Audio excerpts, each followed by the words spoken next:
หากมีเขาให้ช่วยสื่อสาร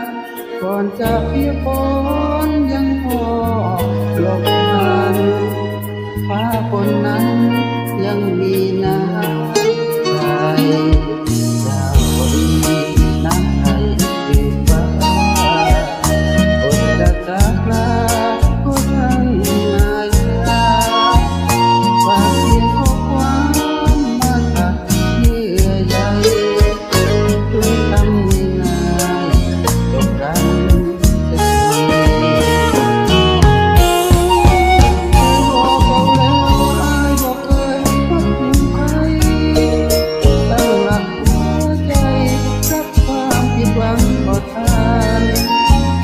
เอาหวังเคยฟังจากเจ้าเท่านั้นเปิดใจว่าฝันจนมาเจ็บในวันนี้จะเก็บเจ้าไว้ในหยดน้ำตาที่จะไหลมาจากชีวิต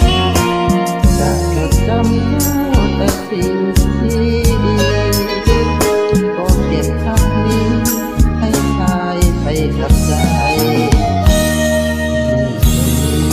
คนที่ดีกว่าก็คือเวลาที่ส่งไปบอกตัวเองว่าให้ตัดใจ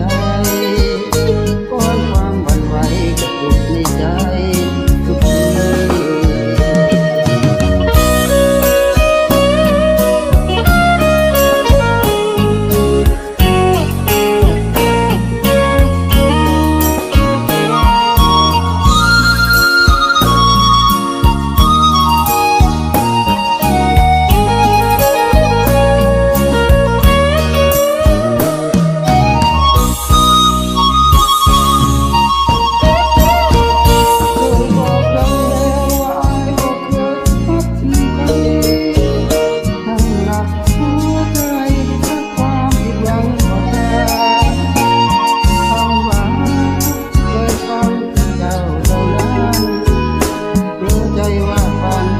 จนมาเจ็บในวันนี้